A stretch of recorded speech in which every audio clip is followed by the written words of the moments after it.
What's up, YouTube? This is Lord Potato Llama Gaming, and I am here with the game called The Beginner's Guide. Now, from what I understand, this is about people who don't know things. That's all I know. I know it's getting popular. I know Jacksepticeye played it, and I've been debating getting it for a long time now. So I figured, you know what? It's finally time to get it, to play it for you guys. It looks interesting to me, and we're gonna do this all in one run. So, remember, comments, like if you want to, subscribe if you want to, share it if you want to, but I value your guys' comments. It means a lot to me. Anyways, let's get into the game. Hopefully the audio is just fine. Audio is on. I'll put both earbuds in then. I normally record with just one. Oh, okay. I see. Hi there. Thank you very much for playing The Beginner's Guide. My name is Davey Reedon. I wrote The Stanley Parable, and while that game tells a pretty absurd story, today I'm going to tell you about a series of events that happened between 2008 and 2011. Oh? We're going to look at the games made by a friend of mine named Coda. Now, these games mean a lot to me. I met Coda in early 2009 at a time when I was really struggling with some personal stuff, and his work pointed me in a very powerful direction. I found it to be a good reference point for the kinds of creative works that I wanted to make. So just to start you off, this is, I think, the first game he ever made. It's a level for Counter-Strike. You can walk around here, by the way. And mostly it's just Coda learning the basics of building a 3D environment. But what I like is that even though he starts from the simple aesthetic of a desert town, he then scatters these colorful abstract blobs and impossible floating crates around the level. And of course, it destroys the illusion that this actually is a desert town, and instead this level becomes a kind of calling card from its creator. It's like a reminder that this video game was constructed by a real person. And it kind of makes you wonder, what was going through his head as he was building this? This is what I like about all of Coda's games.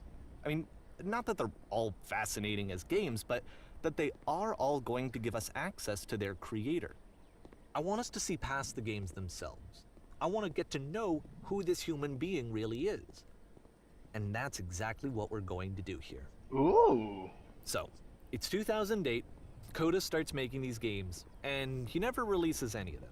He doesn't put them onto the internet, he just makes them and then immediately abandons them, and they sit on his computer forever. And I think he really understood this image of himself as a recluse. At one point, he jokingly renamed his computer's recycling bin to Important Games Folder. So, you know, this was just how he worked. He tended to crank them out one after the other without even really pausing to try to understand what he had just made, until suddenly one day, he just stopped. In 2011, that was it. He made his last game, and then he hasn't made another one since. And that's why I've taken this opportunity to gather all of his work together, is because I find his games powerful and interesting, and I'd like this collection to reach him, to maybe encourage him to start creating again. Aww. And if the people like you who play this also happen to find his work interesting, then I'm sure it'll just send that much stronger of a message of encouragement to Coda. Well, that's awesome. So thanks for joining me on this. If you have a particular interpretation that I haven't mentioned here, or if you just need to get in touch, you can email me at daveyWreden@gmail.com. Okay, that's about it for introduction. Let's take a look at Coda's first proper game. As each game is loading, I'll show you the date that it was completed. This first one was made in November 2008. Alright. It is also the name of a kid in My Hero Academia, which is pretty cool. Oh, Jesus. What? This game is called Escape from Whisper, and it's one of the more generic games you'll see from Coda. You better not jump scare me, sir. It's not appreciated. Security call breached. Hostile alien life forms inbound. Wait, what? It kinda looks like this game was abandoned mid-development. For instance, you have this gun, which you'd think would indicate that there are supposed to be monsters or enemies somewhere, but then clearly there are no enemies anywhere. You can't even reload the gun when you run out of bullets. But ultimately we don't really know. Maybe Coda thought that actually it was complete the way that it is. And I think that we should talk about his games for what they are, rather than for what they're not. Enemy force neutralized. Begin shield evacuation. I love how you can see the bottom of the universe from this room. That is great. That's really cool. This is an awesome idea. Apparently this space station has a labyrinth on it. Sure, I don't know. There's really no reason for it that I've ever been able to discern, so in the interest of time, I'm just gonna skip you on past it. Aww. Okay, this is the part that's interesting. The game has this narrative about the whisper machine and how it has to be turned off, and then you get to the engine room. Okay. Hey, you there, in the engine room. You could save us all. That beam is powering the whisper machine. We could disrupt it by introducing a great enough heat signature. If your body could stop the beam. It's so much to ask, but for all of our lives, would you do it? Could you give yourself? Oh shit. I don't think I have much of a choice here. Honestly. It's things like this that really interest me. Because, like for me, you guys, I don't know if I've said it in a video before, but This is not a branching point, unfortunately. The only option is to step into the beam. alright, give me a second, sir. So, I don't really value myself that much. So these questions of, like, sacrificing yourself, for me, are easy. I would definitely sacrifice myself for the greater good. But I also see the appeal of, like, determining what's what. Let me pause here for a second. What you just experienced, stepping into the beam and then dying, is probably what Coda had initially intended when he was developing this level. But when he first compiles and plays it, something goes wrong. There's a bug somewhere. And this is what happens instead.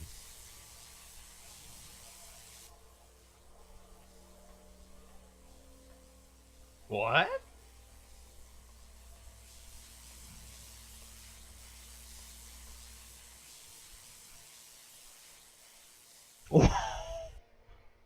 Whoa. The beam causes you to start floating. And this is an important moment for him. Because yes, this is technically a glitch, but Coda identifies something human about it.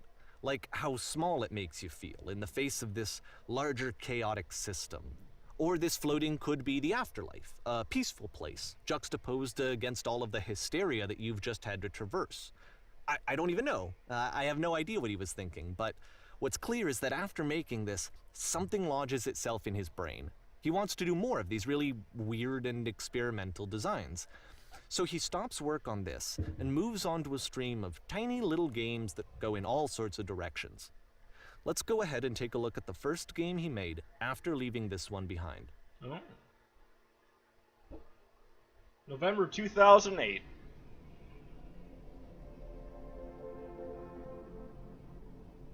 What? Yep, in this game you can only walk backwards.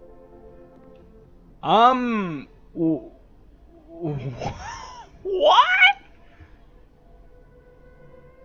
This is very terrifying. This would be a great horror game, I can tell you that much.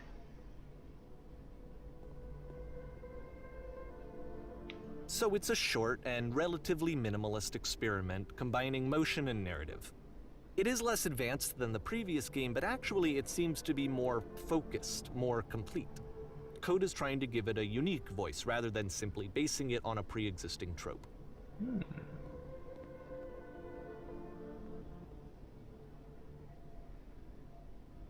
Oh.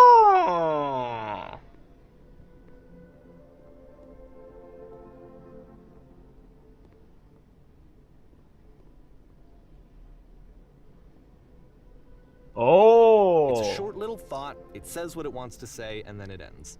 Didn't need anything more than that. Which to me is why it works, because it gets out quick. Okay, next one. That was actually really cool. That's a great idea.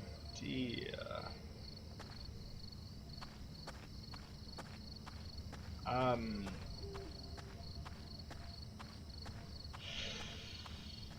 me gusta. And that's it. Okay, the meaning of this game won't be clear just yet. Please be patient with me for a few more games, and I promise you'll see what makes it interesting. Alright, I'll take your word for it. That reminded me too much of Slender. Oftentimes, Coda would put bizarre titles like this one at the start of his games. I wish I'd known him at the time that he was making these early games. He would really only talk to me about his work as he was making it. Once he stopped work on a game, like, that was it. It was dead to him. And I don't agree with that at all, but what are you gonna do? Wait. Once you've been slowed to an absolute crawl, the door at the top of the stairs opens. So why, if Coda's not showing these games to anyone, why bother opening the door at all? Well, to show you, I'm modifying the game here so that when you press enter, it'll bring you back up to full speed so you can enter the door for yourself.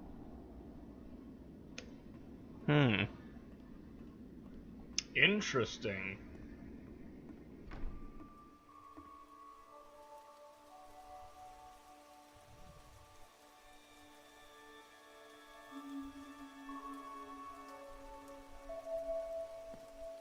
A room that's warm and nice and filled with little ideas for games. Oh. Coda would often tell me that he didn't mind if people thought of him as cold or distant. He said that he knew that he was actually a vibrant and compassionate person, but that it takes time to really see that. It can be a very slow climb to get there.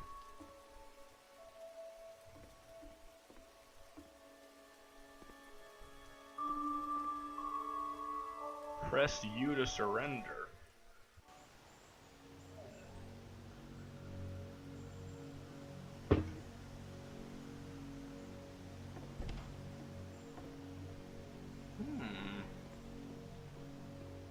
A lot of orange, a lot of gray, a lot of bricks. Where's this one headed? These are all really amazing ideas. That last one actually kind of gave me the feels, and I don't know why. Well, this is new for Coda. It's an actual puzzle. Go ahead and see if you can solve it.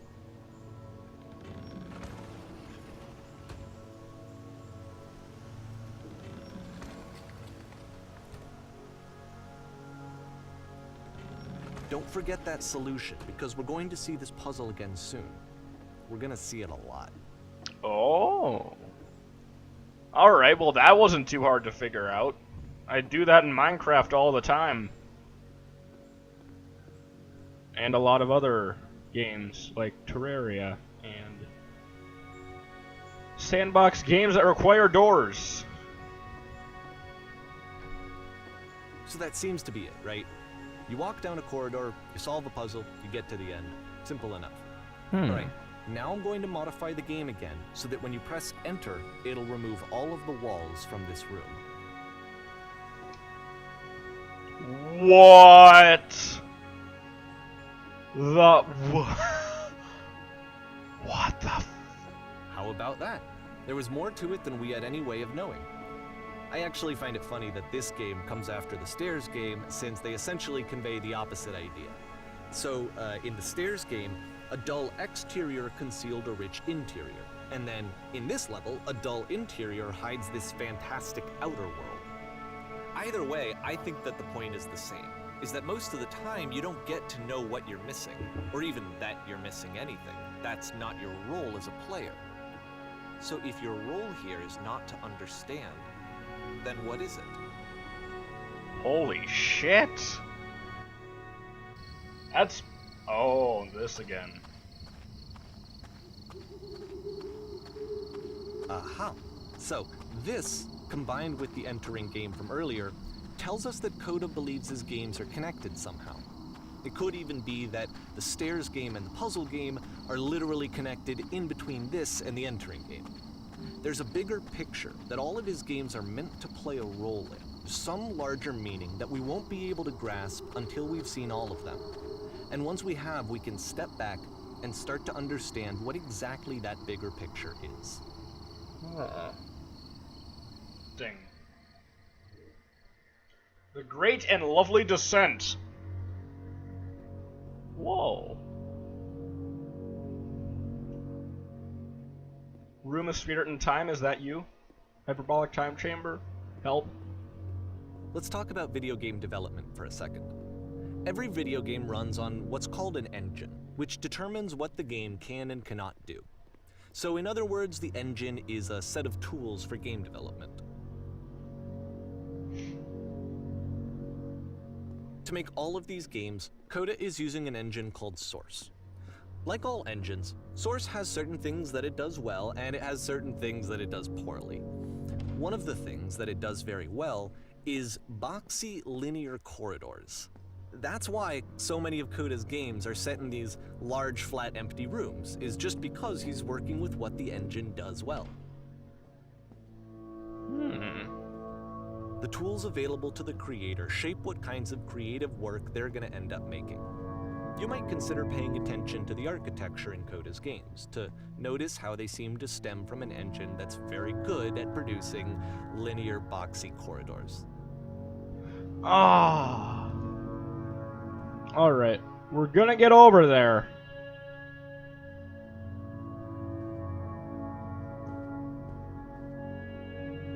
And the door doesn't open. Gosh darn it, Coda! Alright.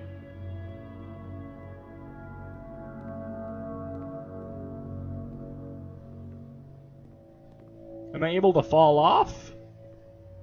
I'm able to fall off! Oh, jeez. Oh, jeez. Oh, jeez. Oh? Huh. What's down here? What's that? Why can't I want it! Gosh darn it.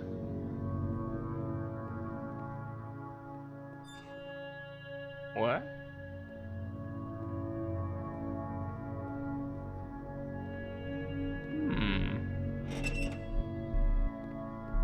Well. Sir.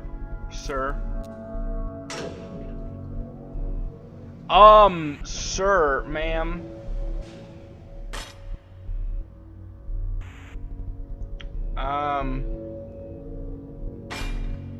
This prison, funny enough, in Coda's original design, the doors stayed shut for a full hour before letting you go. If you don't mind, I think we're gonna skip that. This is something that he and I used to argue about a lot. You know, whether a game ought to actually be playable, whether it means anything if no one can get through it. And I would always defend that, you know, all this work goes into the game, why not make it playable and accessible?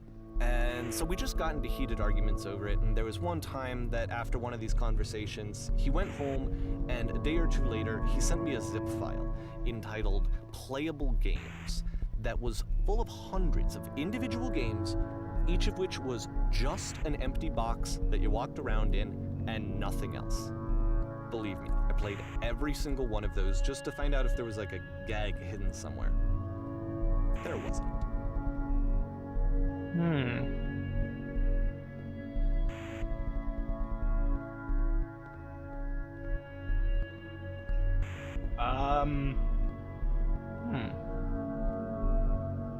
Oh, we can go down.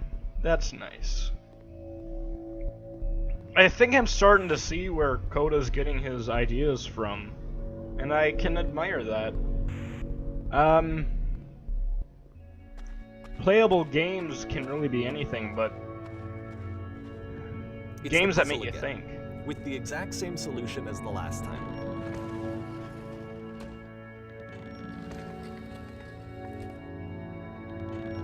there's still no clear indication of what makes this puzzle so special that Coda is going to return to it over and over. But I promise I'll share with you my interpretation very shortly. Alright.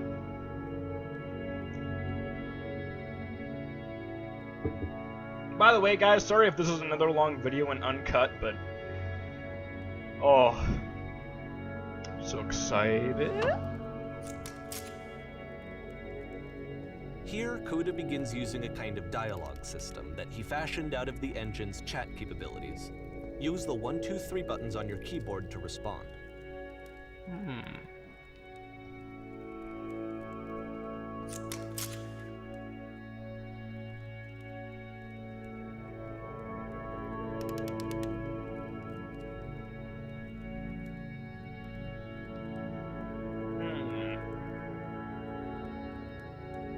Oh.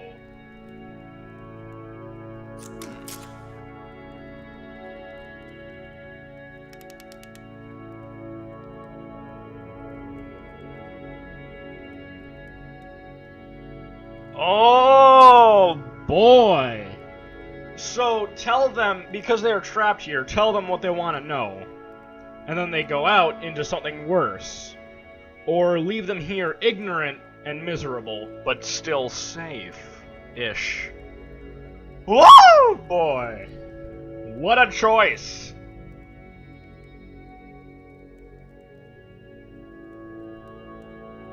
There we go.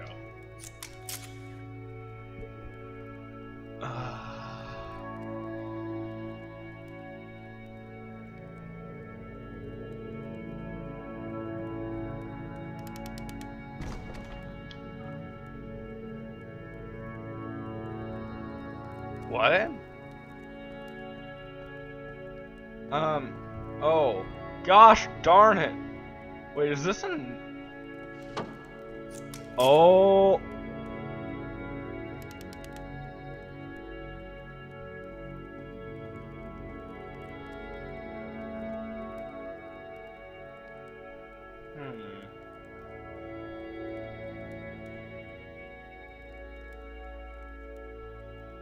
I'm gonna say no.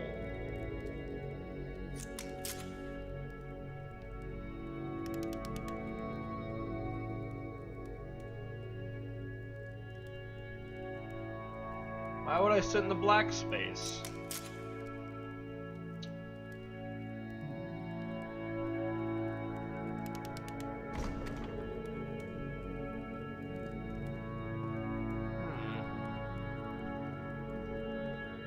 What? I just lied straight to So an we make NPC's one last face. descent down to the final floor of the level.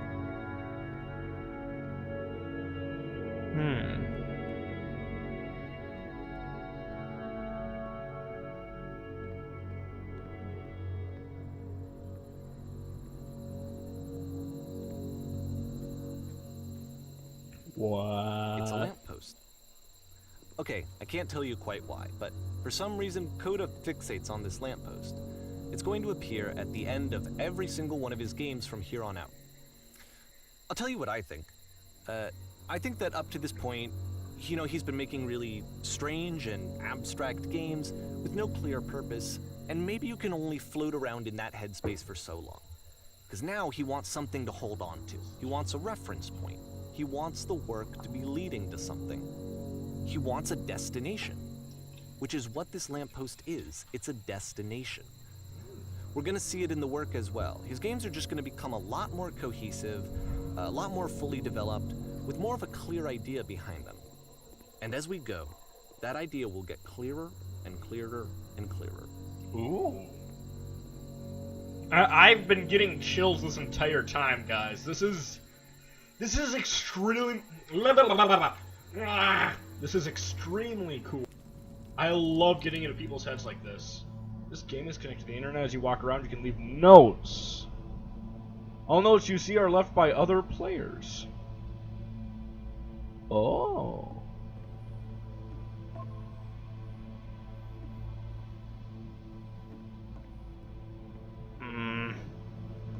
So first off, I'm sure you can deduce this, but this game is not connected to the internet.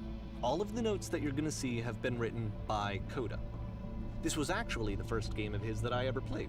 This was shortly after I met him at a weekend game jam in Sacramento, where I grew up. I saw him working on this very level, and it was just so different from anything that anyone else was doing. So right away I was like, I have to be friends with this person. In retrospect, I think I was probably a bit too pushy, trying to get his attention. I was over-enthusiastic. But he was very gracious about it and very patient with me. And I cooled off eventually. Oh, feel free to skip over any of these notes if they're not doing anything for you. Nothing extra is going to happen if you read all of them. Either way, to me they convey a sense of loneliness. I see this person who's filled with thoughts and feelings and beliefs and has no way to express them except as scattered and unheard voices in a game that wasn't meant to be played. So sad. But it's ironic, isn't it? That in playing this game and seeing how alone Coda often felt, that we get to know him better and actually kind of connect with him. And I have to be honest with you, this idea is really seductive to me. That I could just play someone's game and see the voices in their head and get to know them better and have to do less of the messy in-person socializing. I could just get to know you through your work. I think this is why I always liked Coda's games so much, is because it felt like they let me have that connection. I felt as though he was inviting me personally into his world. And then I feel less lonely too. Wow.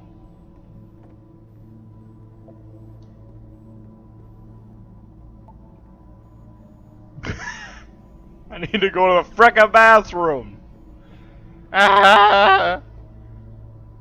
There's nothing here. Go back. Don't listen to that guy. A free t-shirt.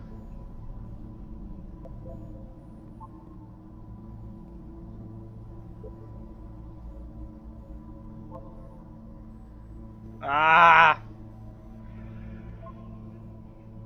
Wait. Hold on. Who says nothing will happen if you don't read all the notes? Nothing happens game mechanic-wise, but that doesn't mean nothing happens to you as a person. You get to know someone else through their work if you read all the notes. Every single one of these, all these blue dots are different. Every single one says something else on how he interprets his own games, and how he acts, and how he expresses himself. Doing all of these notes may not do anything game functionally wise, but reading every single one lets you basically meet Coda without actually meeting Coda.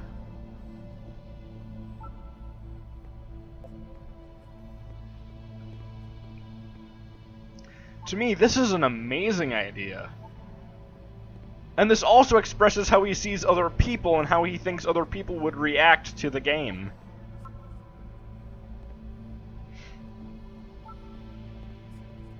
The best part of all of this...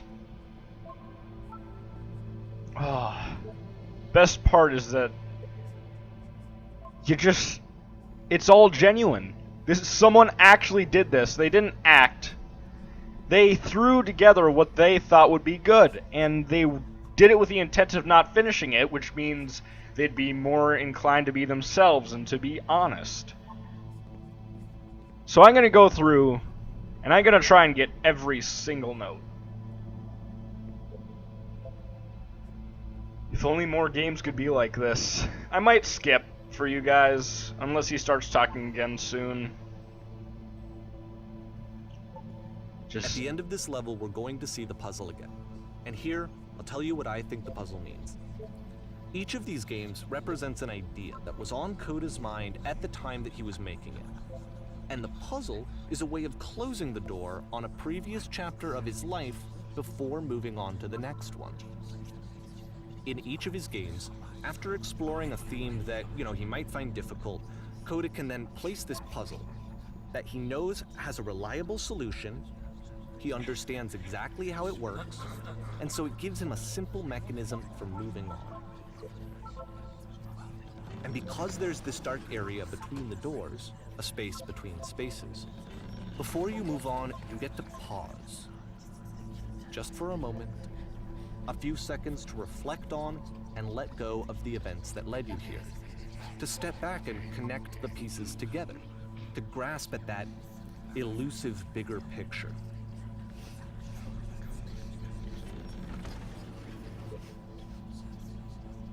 Wow.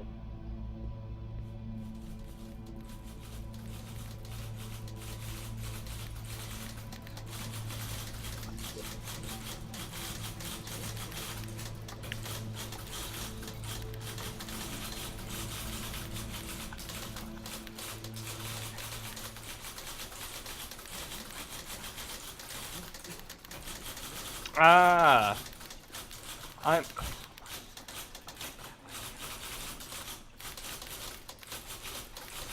Oh boy, that's,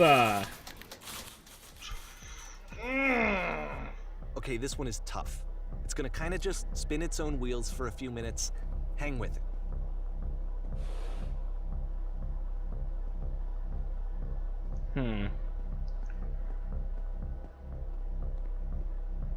Okay.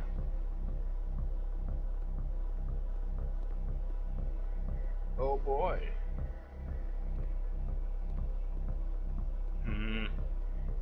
What do you mean by spin its own wheels? See, like, this is it. The whole game. And there's nothing that's particularly interesting about it. You just walk to the end of a hallway. Except, for some reason, Coda gets really fixated on this prison that has all of this modern furniture. And I don't know why, but he decides he needs to revisit this prison. He's gonna start over, use the same assets, turn it into something else. Okay, cool. Here's version 2.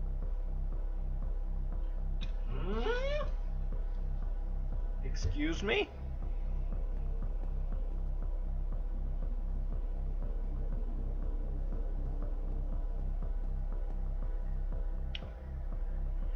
Well, as much as I'd like food, refrigerator is spelled incorrectly, I think. Probably not. I'm probably just an uncultured swine. TV with surround sound is too fancy. Let's get a giant hole! What?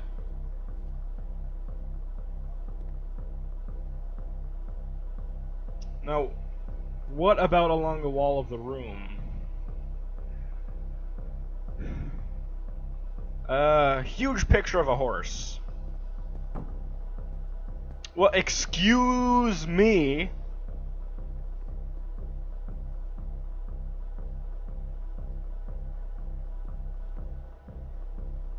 We'll put live Tesla coils in each corner. Yeah. Gosh darn it.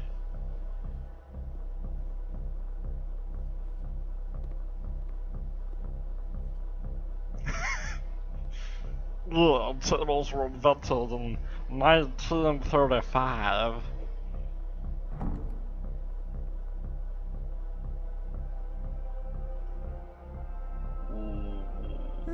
There's a bit more to this one, but still it's not really communicating anything. It's kind of just weird for weirdness' sake.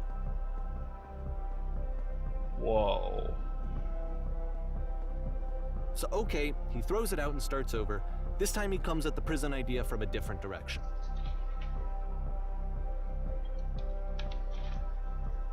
What if I don't?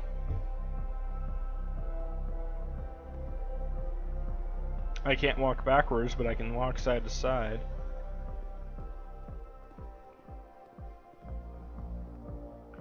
Click on the table. Good, go over to the photo frame and click to turn it slightly.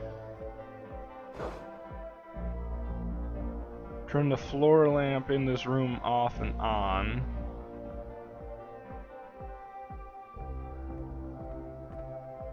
The floor lamp. Where's the floor lamp? Is that it? No, I think this is it. Now go to the left side sofa, move it over a little. touch the shelves.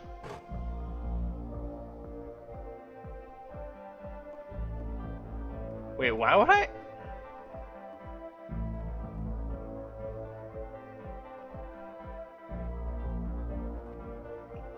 Why would I go back to the prison if I'm there?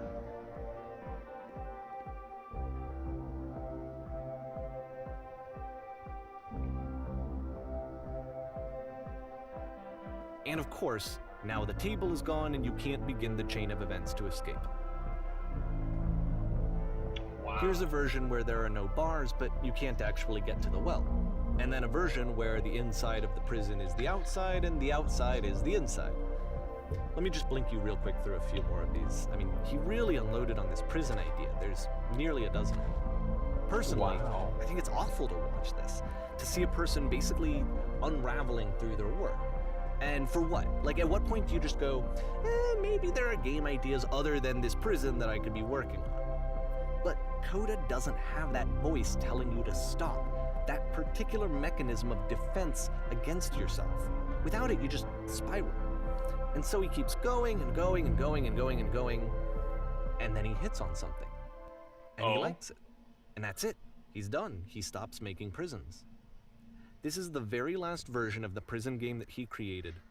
And the reason I think it works is that the prison is not actually in it.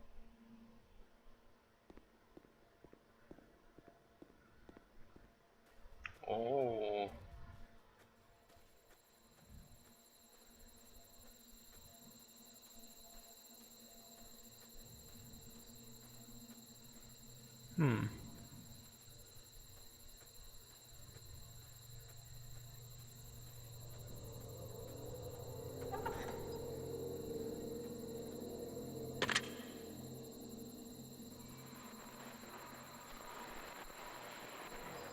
It's your boy!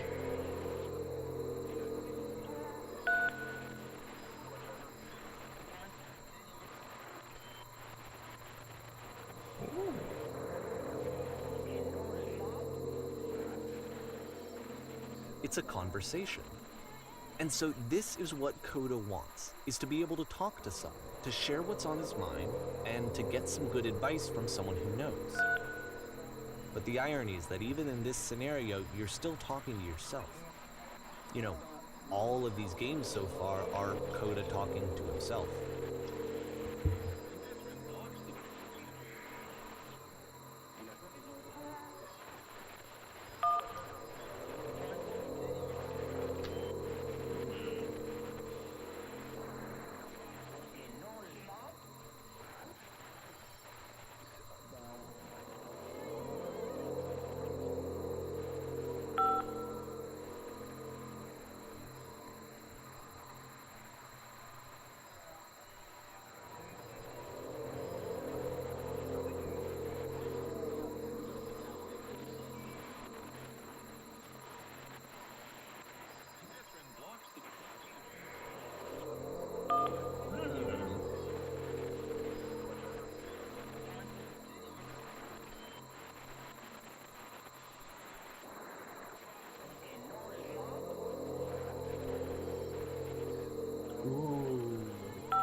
Just talk to me.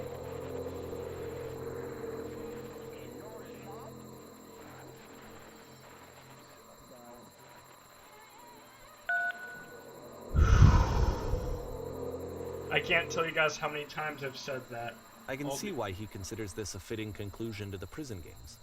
After all of the obsession and frustration, just to be told by someone you can trust that things are going to be okay. Wouldn't that be nice? Oh, it would be. As long as you need me to be. So what would it look like if Coda wanted to make a game about talking to someone other than himself? Oh. Oh, this is a winter wonderland. To me, this environment is meant to represent Coda's puzzle, with the 2 doors on either side and a dark transitional space between.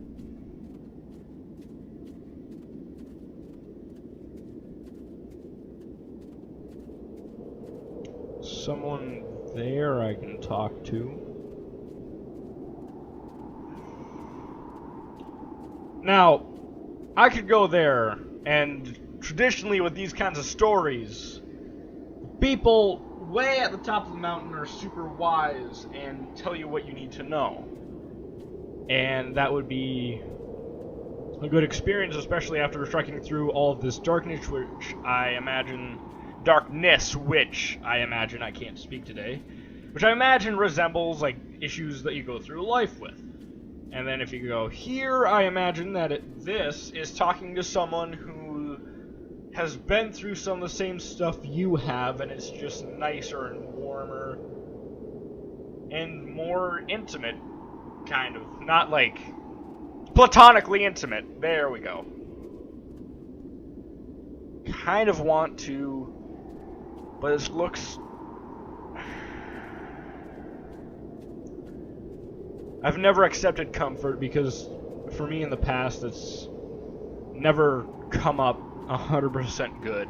So I'm going to go to the Just top so of the you're aware, mountain. nothing will happen up here until you've been inside the house. So nothing happens here until the house. Alright, then I guess we have to go to the house. Can I jump on the roof? No, I cannot jump on the roof. I cry.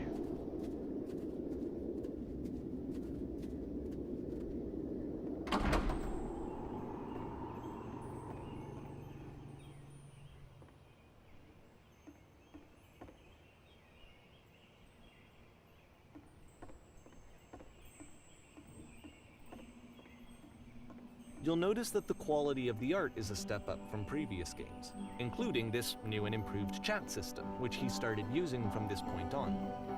From here on out, he begins putting much more effort into the visual polish of his work, and this particular game took 2 months to create as a result.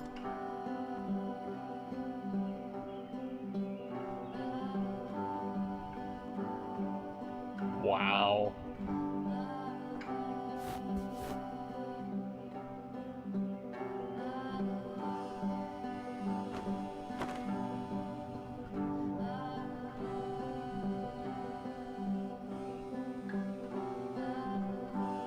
Do you enjoy being a house cleaner?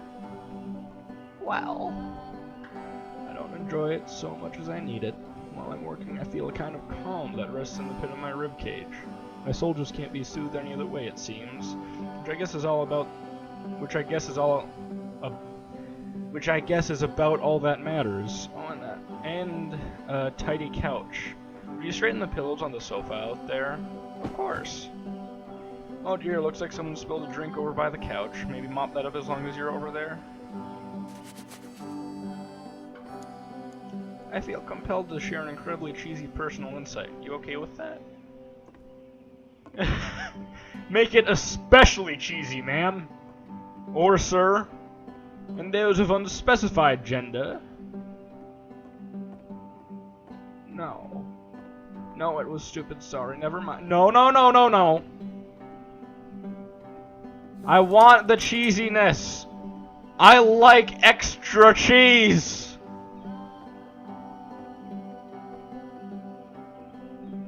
No need to be perfect, we're all just...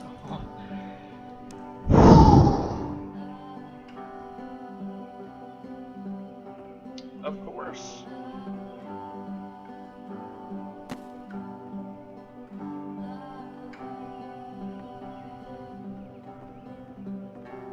After the intense set of prison games, this house cleaning level almost feels like cleansing. It's the moment after a particularly difficult or traumatic experience where you just need to let it sit and digest inside of you, and eventually cohere into something meaningful. So why don't we be the task at hand and leave the future choice to I know future that Coda you? really liked this game. Of all of his work, actually, this was the only one that he called me up to ask me to come over and look at it. This was during a period of a few months where he was, like, grossly happy all the time. Just walked around with a constant smile on his face.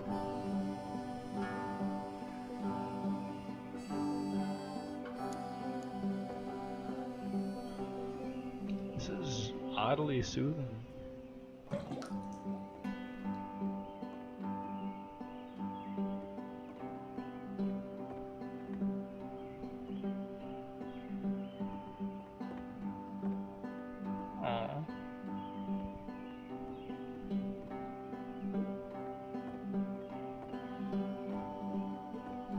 But there is a bit of truth in it, no?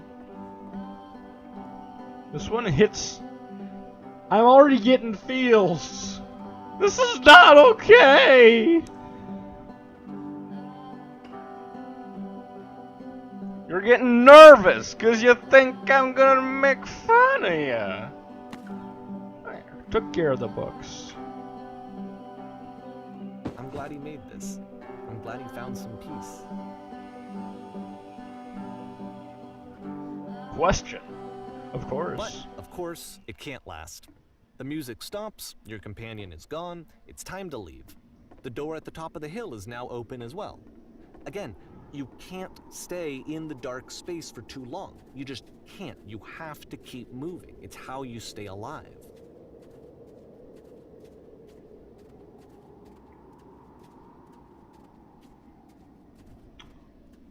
Oh boy. Which is the whole point of the puzzle doors, right?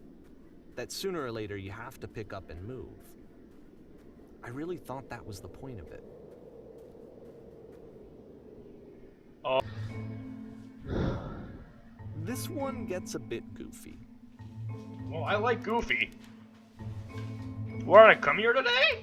Why are you asking me? No. Kind of. Maybe, I don't know. Oh, apparently not. No, I don't. Okay, maybe a little bit.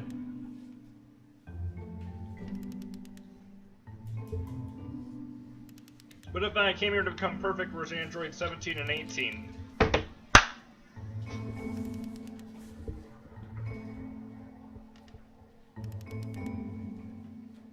Right now, who do you think about that when you're in life? Who do you know is so built as a person yourself, for whom you feel useless, selfish, or ungrateful? To make you into that person, perfection is within your grasp, and the question is not on how we do it, but how we do it effortlessly. This is easy. It is so easy. It is so easy. About halfway through the game, the perspective shifts.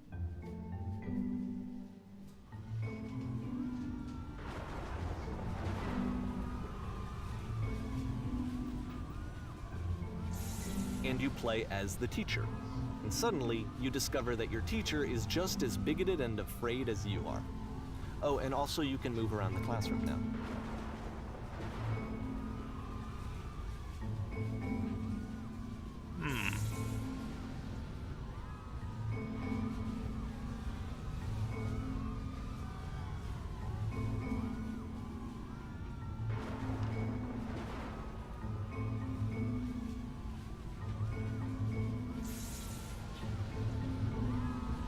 Ew, I'm developing a cyst. Gross.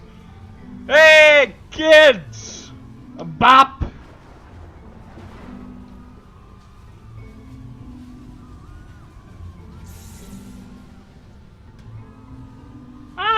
Just kidding.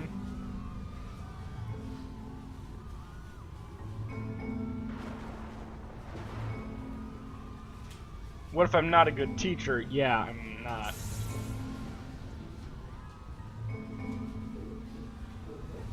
I felt pretty hard for this one. I feel like it's one of the most relatable experiences that you can have. To assume that some other person is perfect and totally fulfilled in every way, and completely miss all of the little flaws that make them painfully human. I think about this game a lot these days. That is close to home. Whoa! This one took a lot longer than all the others for Coda to make. It was 4 months between this and the last one. That's twice as long as it took him to make any other game before this, and it's not like it's particularly complex, so I remember I found that a little strange at the time. We can't sprint. I keep forgetting that. Then again, why would I want to sprint through this? It's an experience, I tell you that much. If those come on. Son of a gun. Oh. In this scene, you'll be playing as me or at a gathering of professionals. First, you'll start out leaning against this wall. The woman across the room in this chair is a professional photographer of animals. So you're trained to photograph animals professionally. It's their chance to learn something from her, to gain something, to succeed. Go on, say something to her.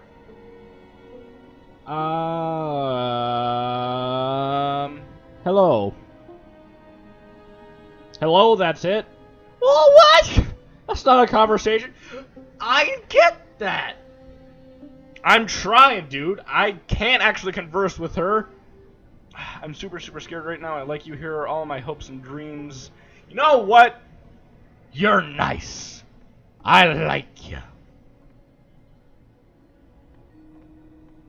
I'm completely missing the tone of the conversation. I was reserved, but I knew what I wanted. I was confident. For some reason, I was just that one moment, but I was confident. You need a better feel of the setting. There were a lot of people around us. Oh my god. Give you some props to work with. These cones that bounce when you touch them will represent the people nearby. Now talk to her again. Oh. Well, oh boy.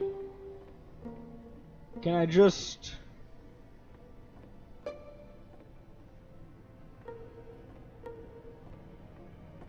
You must have worked really hard to get where you are. I bet you learned to lean into the pain. What are some sacrifices you've had to make? What are sacrifices you had to make? You're messing... Excuse me! Is this my actual conscience? Yeah. Do you not realize how important this was for me? I want to try something. Try stepping back from the stage.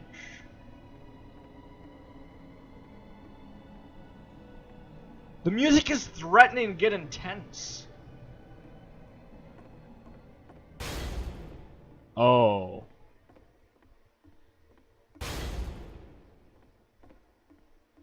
The game ends with this eerie premonition of what's going to happen next in Coda's life. The solution to social anxiety, to fears of having to perform and having to chase success, the answer for Coda is to withdraw, to hide himself away. Which is what leads to scenarios like the stairs that slowed you down several games ago, where it just becomes harder and harder to access Coda's inner landscape because he keeps retreating. He just keeps backing away from possible connections to anyone other than himself. And to be honest, I didn't consider it very healthy when I first played this game. You know, it looked to me like he was trying to justify the idea of just disconnecting yourself from the world. And that wasn't what I wanted for him or for his games. Because I feel like a lot of his games are inviting me to connect with this person, to bring him closer. But what can you do? After this, Coda went off and took another 5 months to make a new game. Jeez.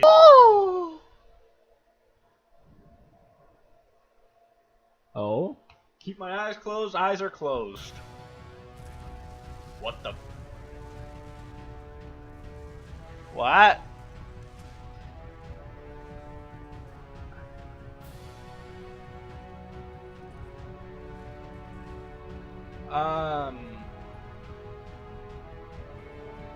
What's going on? I can't... What's going on?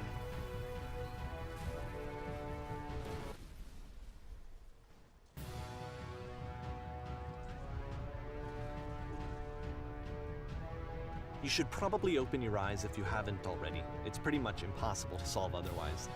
And there is a solution, by the way.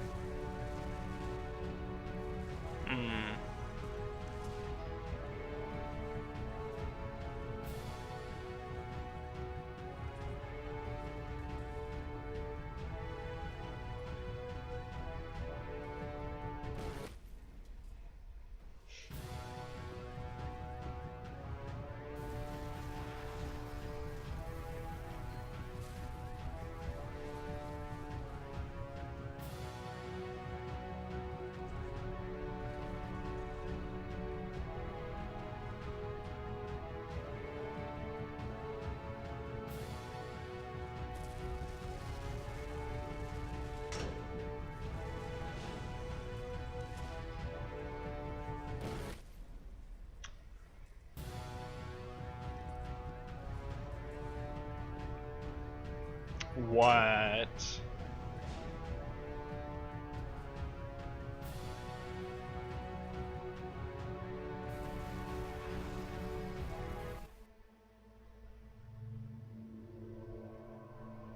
Oh. Like I said, I was getting concerned. First off, he's never been this explicit in his work about exactly what he's thinking. So where's that coming from? But then even weirder, his work has potentially stopped being an outlet for him. Not like he's having trouble iterating on ideas, but he literally just can't think of new ideas anymore. And in person, he was being a lot more distant than usual. Like, you know how sometimes a person will just deflect anything that you say in order to keep themselves disconnected all the time? It was that kind of thing. Here was the point in my relationship with Coda where I really started to wonder if he needed my help in some way. His games are going to get more desperate from here on out. After this game, it's almost 6 months before he finishes something new. Oh my god.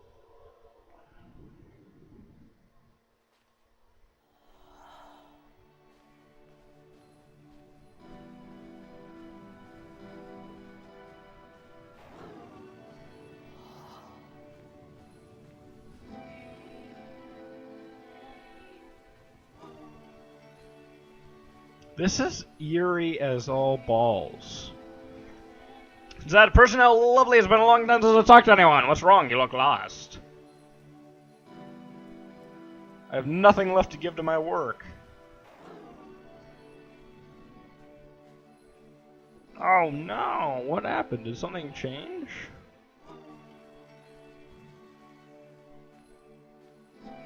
Trying to find this engine that used to protect me to start it again.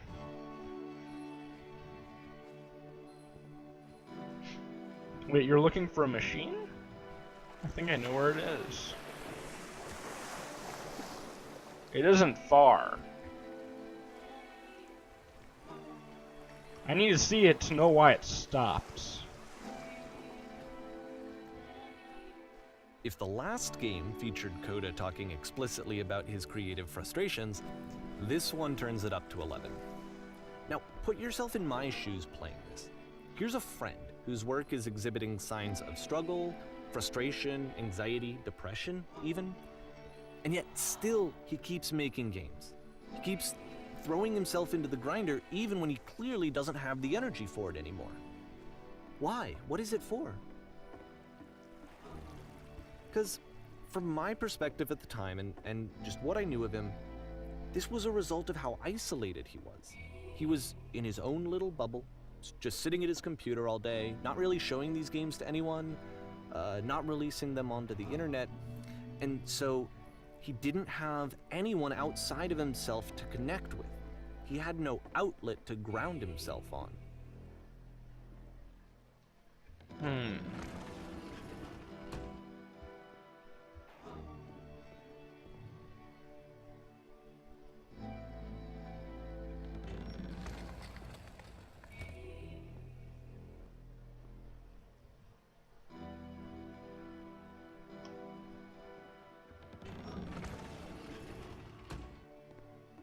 You can't talk yourself out of loneliness. It doesn't work that way.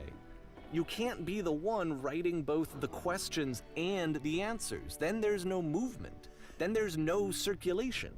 If all of your anxieties are being channeled into your work, then if the work ever fails, you have no backup and you're just going to crash.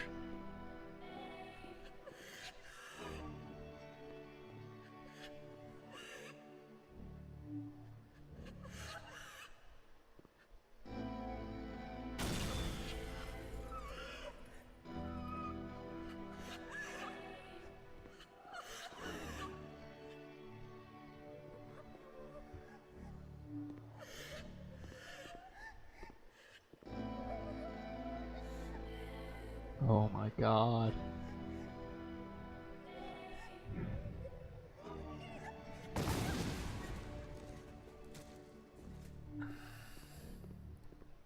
Seeing this game at the time that he made it, it looked really unhealthy to me. I was watching him do this to himself, and I hated it. I hated seeing him so trapped. It's like, video games are not worth this amount of suffering. This is someone I really cared about. And I used to get so much joy out of seeing him create. For him to suddenly become angry and frustrated like this, it was the worst thing for me. I don't know. This is what I felt at the time. I don't know how else to explain it. I wanted it to stop more than anything. I had never felt so rotten. I needed more than I had ever needed anything for this to stop. But it didn't stop. After finishing this one, Coda takes another 7 months and comes up with a new game. Oh my god. Oh no. Getting shreked emotionally. Well, I'm glad to see you've arrived safely. We've captured the machine that's waiting for you now. You can begin the interrogation whenever you like. I intend to be quick, I intend to be quiet, or I intend to be brutal. Well, fine, sir, I intend to be quick. Very good. Just be warned that someone called the press, so we might have a bit of attention on this one.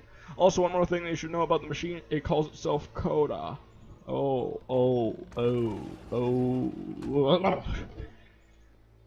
my god. Shush up, I'm not saying a word to you, people.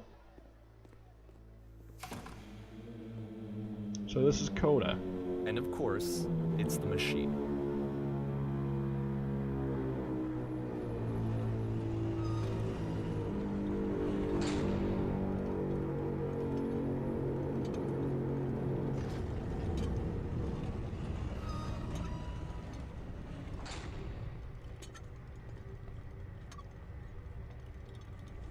Oh my god. Oh my god.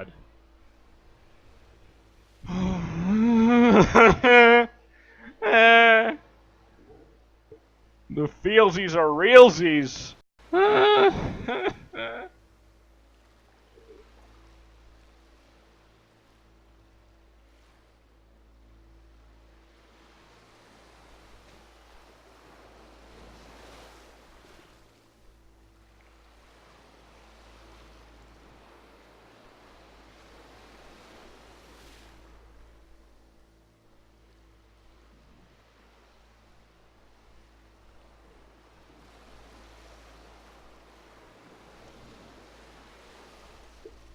Oh, we'll destroy the machine or everything you created. At least destroy the machine so that things I create can live on. Can't do anything more. Oh.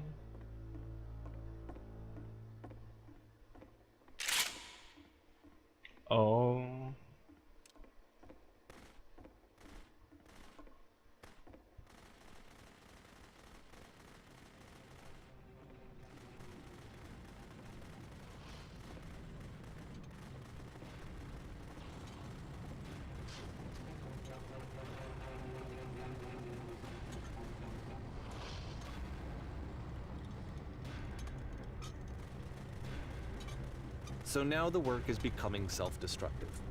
And I'll tell you, at the time that I first played this game, shortly after he made it, here's what I'm thinking to myself. I'm thinking that code is stuck in his own head, and that it's having a very negative effect on him, and that all he needs to do is just start showing his work to people, to get some actual feedback on his games. It might get him out of isolation. And so, as I'm thinking this, I realize that I could be the one to initiate it. Because it would never occur to Coda to start actively soliciting feedback, so what if I did it for him? If he could see the difference it would make to have more actual conversations with other human beings, would that bring him out of his mental spiral? Would it give him confidence in himself? Would it bring meaning back into his work?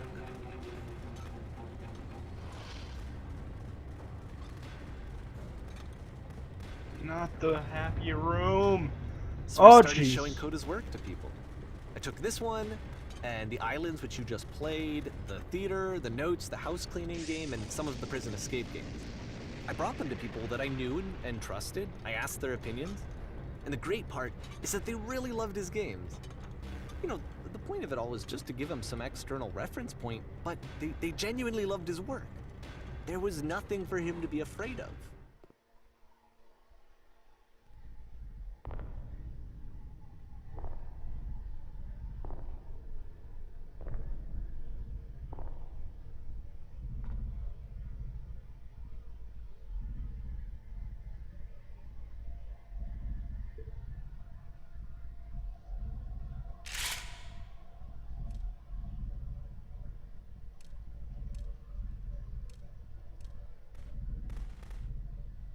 I Can you can't. see why I felt like this was the right thing to do?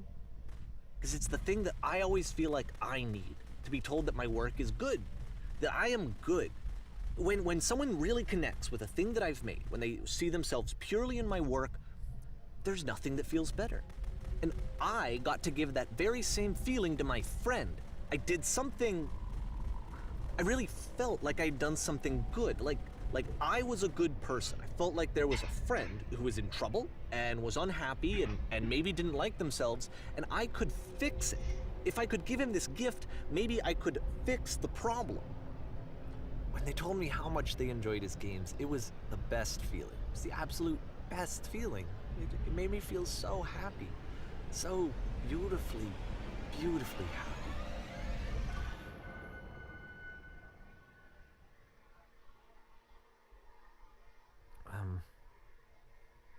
So anyway, Coda finishes this game, and then really he just kind of takes off for a while. So this is June of 2011, and I didn't hear anything from him for several weeks, I guess. And so out of nowhere, one day I get an email, and it's got a private link to a new game of Coda's. This one is called The Tower, and to my knowledge, it's the last game that Coda ever made. So let's take a look.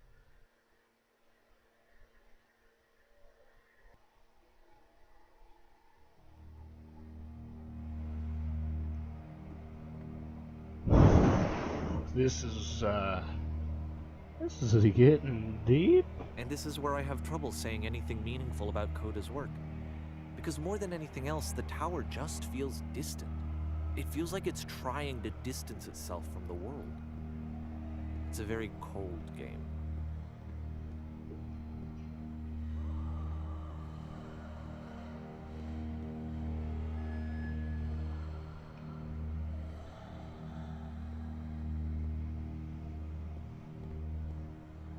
This room actually has a maze in it. Except that all the walls of the maze are invisible. And then every time you touch one of the walls, there's this awful flashing and noise, so the experience is really miserable. The game goes beyond not being meant to be played, it actually seems to despise the player for trying to play it at all. But I do want to show you the rest of the levels, so when you're ready to continue, press enter and I'll put a bridge over the maze.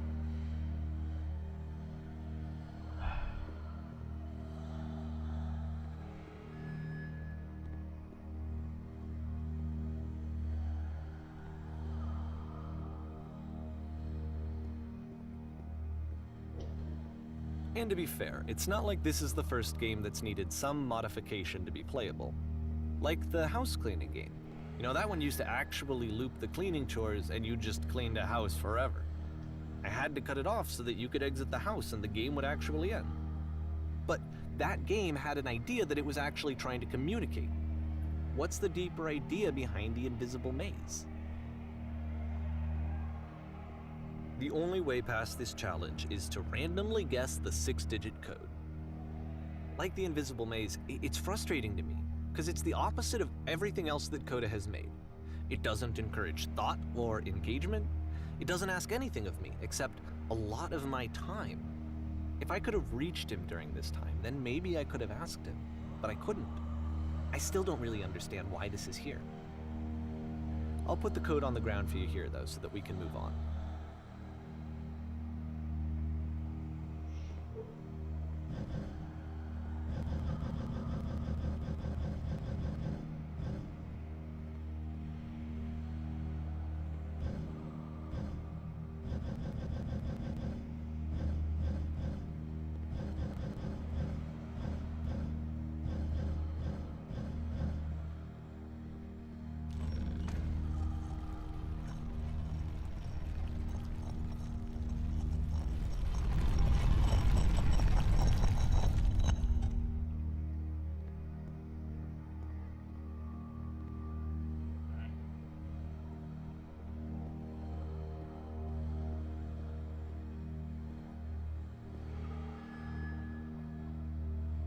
The switch to open this door is actually on the other side of the door, meaning that it's literally impossible to solve from this side. So even if you somehow brute forced your way through the first 2 challenges and you got to this point, there's actually just no way to progress.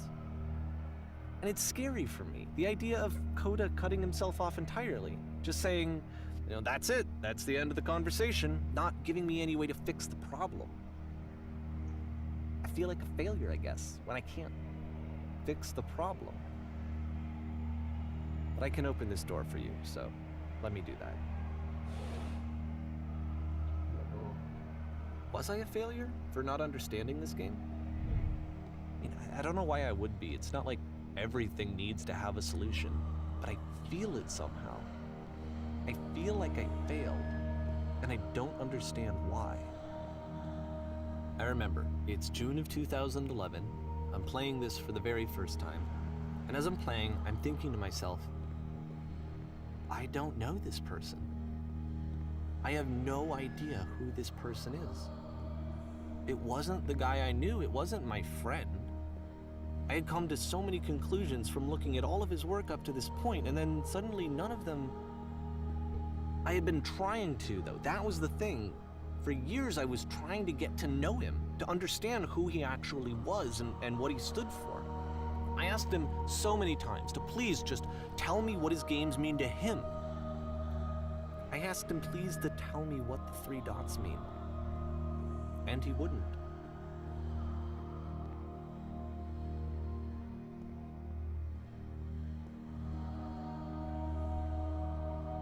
Oh. I just felt so strongly that if I could have connected with him, that if I could have somehow made his work my own, that I would finally be once and for all happy. It was that I needed to see myself in someone else. I needed to be someone other than me. But he stopped and left, and it felt somehow like I had failed.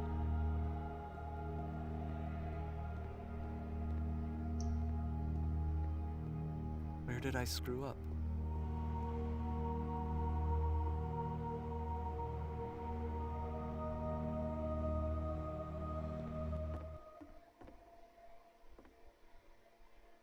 I'm the reason that you stopped making games, aren't I?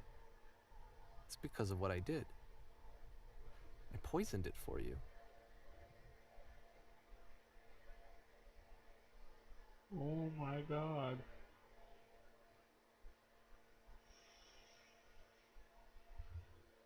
Holy shit. I might actually break down here. I don't think I ever told you this, but when I took your work and I was showing it to people, it actually felt It felt as though I were responsible for something important and valuable. And the people who played them, they treated me like I was important. They really listened and cared about what I had to say. Even though I was showing your work, I felt good about myself. Finally, for a moment, while I had that, I liked myself.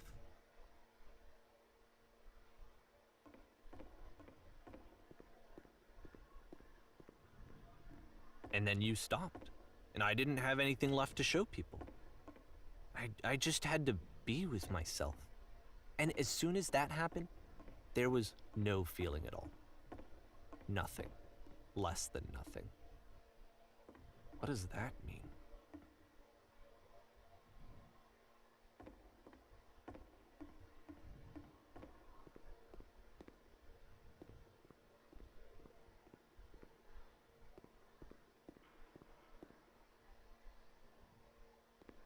I'm afraid that I did something really stupid because I don't like myself.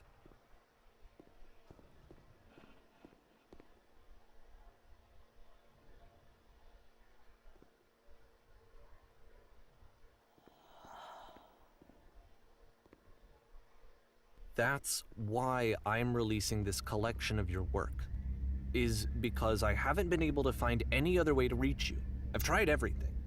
And so a part of me has hope that if I put this compilation out into the world, and if I put my name on it, that maybe enough people will play it so that it'll find its way to you, so that I can tell you that I'm sorry.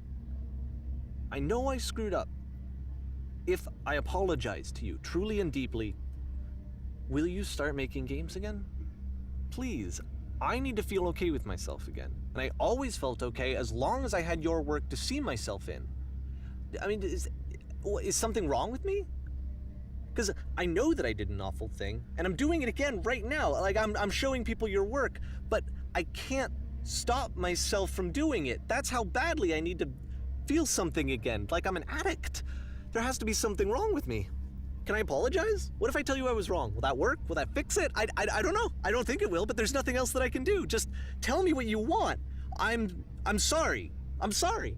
Please, start making games again. Please help me. Please give me some of whatever it is that makes you complete. I want whatever that wholeness is that you just summoned out of nothing and you put into your work. You were complete in some way that I never was. And I want to know I want to know how to be a good person. I want to know how not to hate myself. Please. I'm fading, and all I want is to know that I'm going to be okay.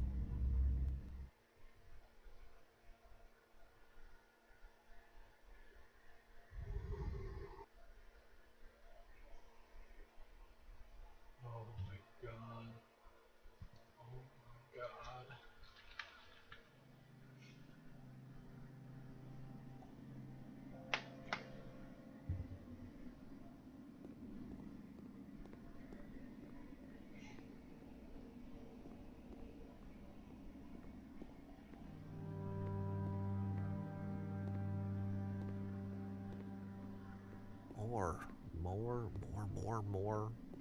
More love, more praise, more people telling me that I'm good.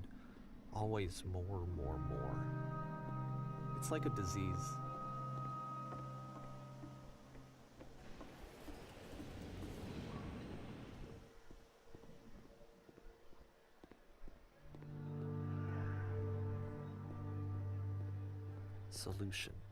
Solution.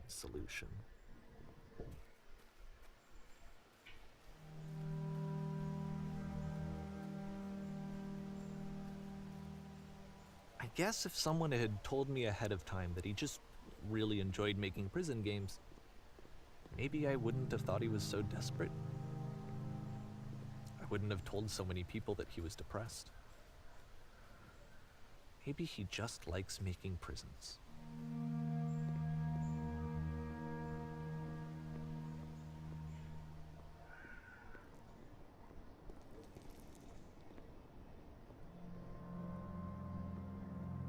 Even now, the disease is telling me to stop.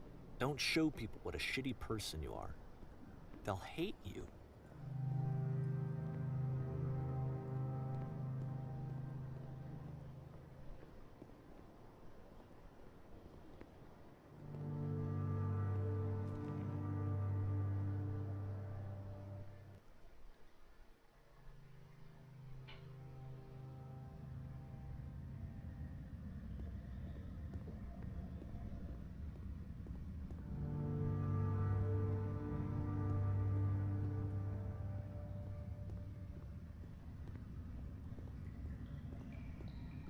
if I knew that my life depended on finding something to be driven by other than validation, what would that even be? It's strange, but the thought of not being driven by external validation is unthinkable. Like, I actually cannot conceive of what that would be like.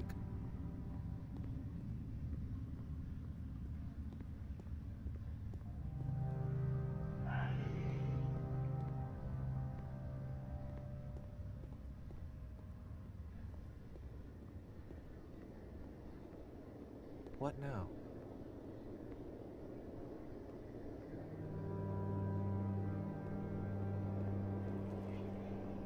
This hits. I think I need to go.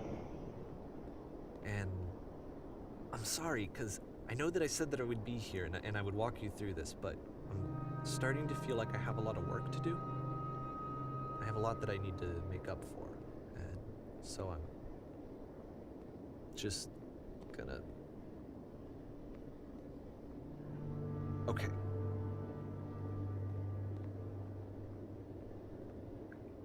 This is way too close to home for me.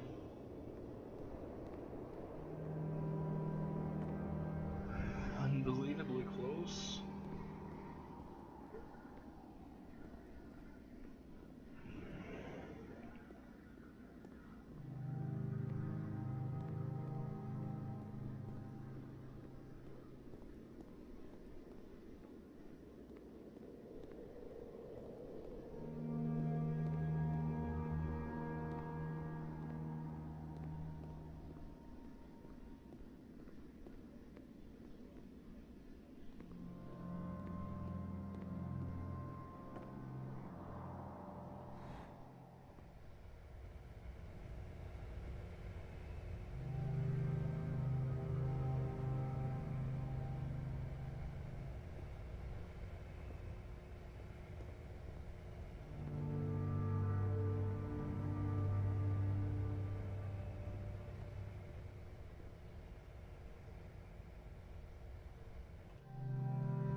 For most of my, I know I'm not very old right now, but for most of my younger years, I was expected to be perfect, and everything was wrong with me. I couldn't make anyone happy. And I kept looking at myself and kept putting myself down and kept saying what's wrong with me. And I tried to fix all kinds of things that now I can see weren't wrong with me. And I just kept getting frustrated and sad and confused, and I'm more miserable now because of that. And I can't express to you guys enough. Don't feel like you don't feel that way. Because if you feel that way, it's gonna get you nowhere. You cannot be expected to be perfect in every regard. And if you're told you have to fix yourself, look at it thoroughly first and make sure that it actually has to be fixed. It literally took away my childhood.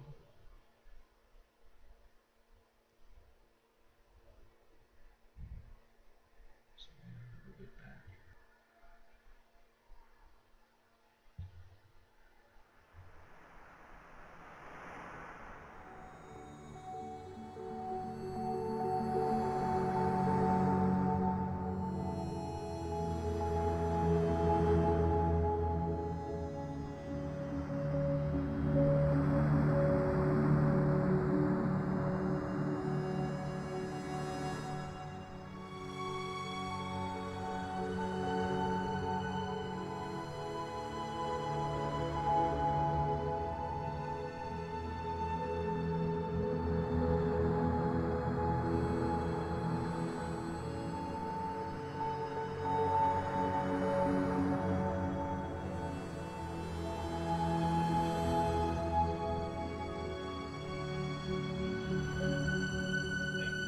this day, I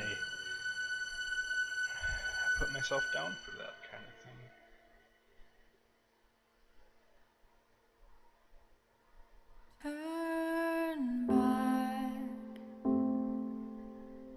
Turn back from this cave. You said, let me prove that I'm brave. Let me keep going. But the cave goes for miles and miles and miles.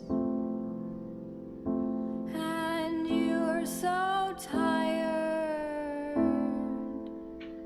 but I know that you're strong. So turn back,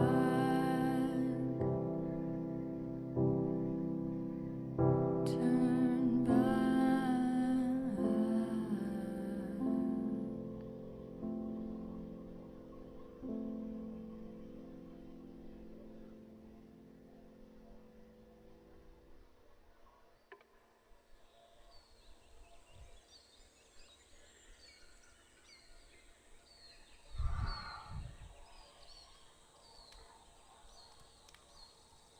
Guys,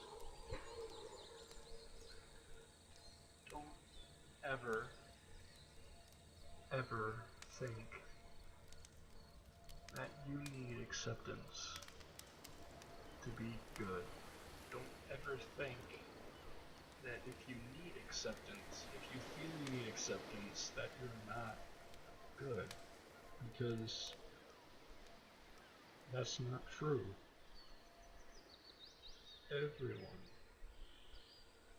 Everyone is beautiful in their own way, and I can't stress that enough. And I make it my personal goal to help everyone see that. And I can't express to you guys enough the need to see that you are amazing. You are you, and it doesn't matter what quirks you have. It doesn't matter how many people you make miserable by not being perfect to them.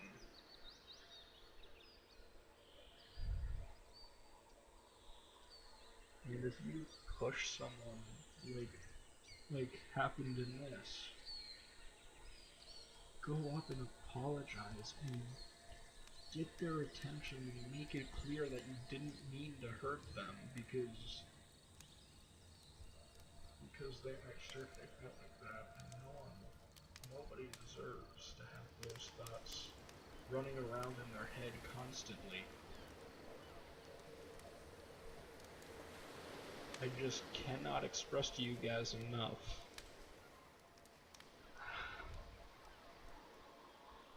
that this is not healthy.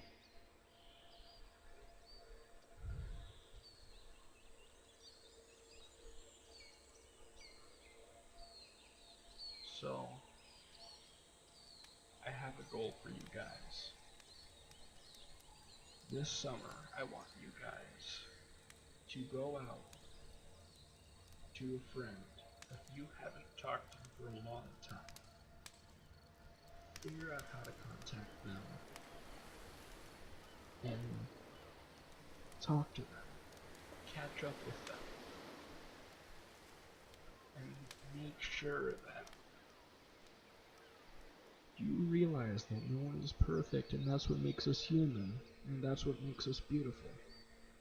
Our flaws are part of our beauty, and I don't want any of you guys to ever for a second think that that is not true. I know you guys hear it all the time, but I need to strain to you, to every one of you, that flaws are what make us us.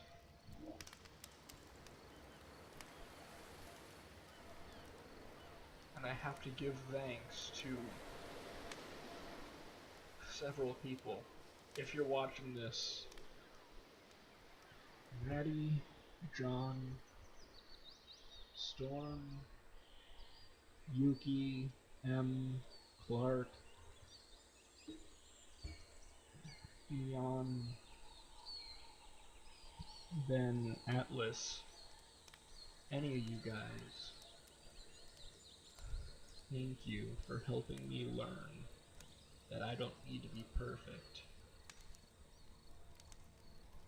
And thank you for helping me realize that I deserve better than the bottom of the barrel. Thank you guys so much for watching. See you in the next episode. Goodbye.